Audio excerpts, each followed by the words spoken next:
First of all, you see this external attack. The serpent shows up to attack this family, to attack this household.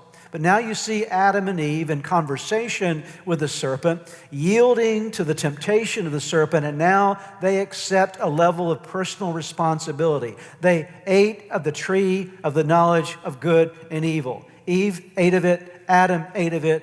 The enemy did not force them to eat. They ate of their own free will. They made a choice. And that is exactly how the serpent will work in your family. He will entice you towards certain things that are wrong, but ultimately you will make the decision to either cooperate with God, obey God, or to cooperate with the adversary. And when you do, it leads to the third thing I want to talk about briefly for a moment. That's the moral, the spiritual, the emotional, the relational decay or brokenness that happens as a result of cooperating with the serpent.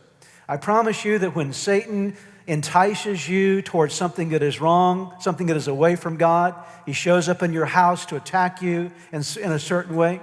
And when you and I agree with him and yield to his enticements, then it's only going to lead to bad places. It will erode you morally. It will cause there to be brokenness in you spiritually. It results in brokenness emotionally. It results in the breaking of relationships. Adam and Eve now entered into a terrible time in their relationship. For the first time in all of their history, they now were afraid. They'd never been afraid before.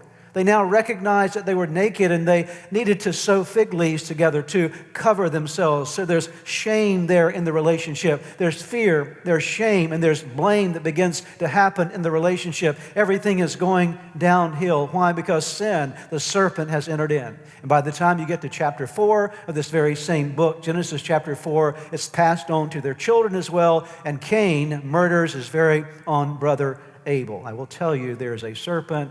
There's an enemy that is after your house. And the choice that we have to make is whether we will cooperate with the adversary or cooperate with God. And if you and I choose to go the way of the serpent, then there's nothing but brokenness that we're going to experience in life morally and spiritually and emotionally and relationally.